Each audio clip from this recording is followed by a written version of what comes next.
Okay, so I get that the differences are related to like a couple of dimensions. One of them being like cost optimization because the LLMs will have a limited resource, which is the context size.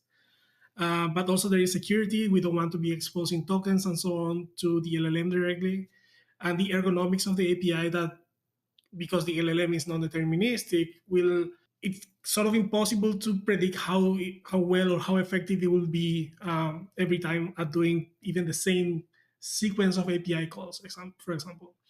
But this takes my mind into a different sort of problem for tool builders, I guess, because as an agent builder, if I'm not building any tools, I just get a catalog of tools that the LLM allegedly will know how to use.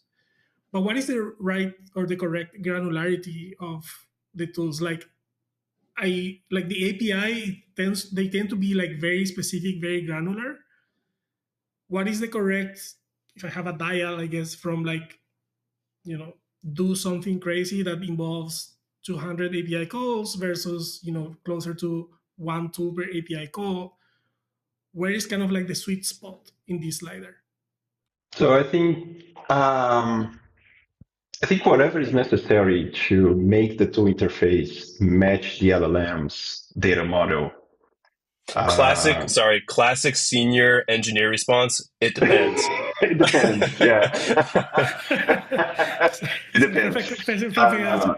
Yeah. So, for example, we recently implemented a Jira toolkit at Arcade, like a bunch of tools for people to interact with Atlassian and Jira. When you create an issue, you're gonna sometimes you're gonna ask it to create an issue in a particular project if you have multiple.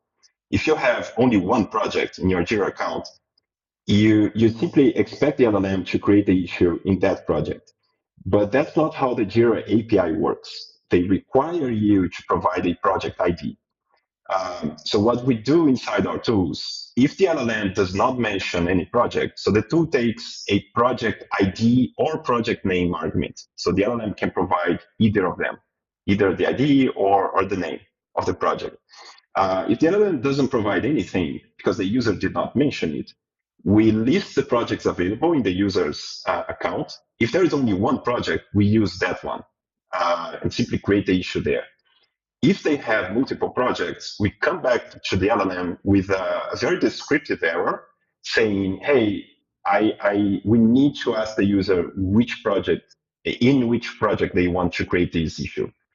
So the LLM can understand exactly what information is missing. They can ask the user and then come back and call the tool again with the correct parameter. When they create, for example, a task in Asana, which is another toolkit we have in Arcade, they may want to tag a task with a particular, let's say, I don't know, hello world tag. I'm sorry. So they will never mention the tag ID, obviously. It's the same thing as the user ID and username in Slack.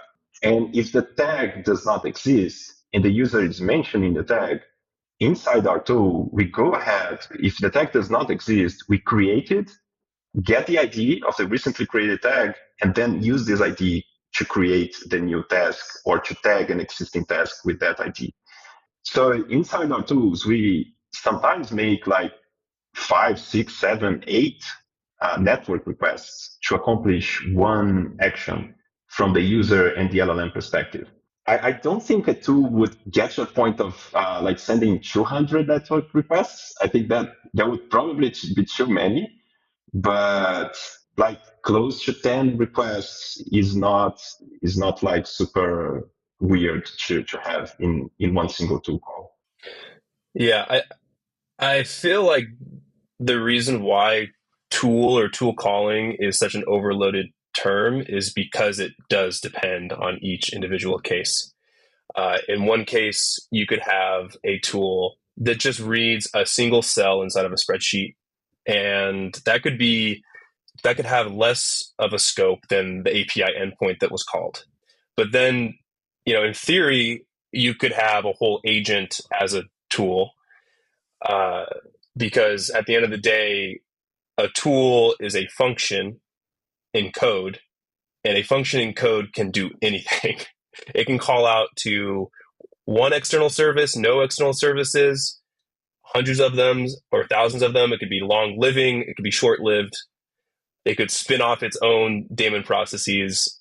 I mean, now I'm not saying I recommend that much, but the possibility is there, and I think that's a big reason why it's such an overloaded term.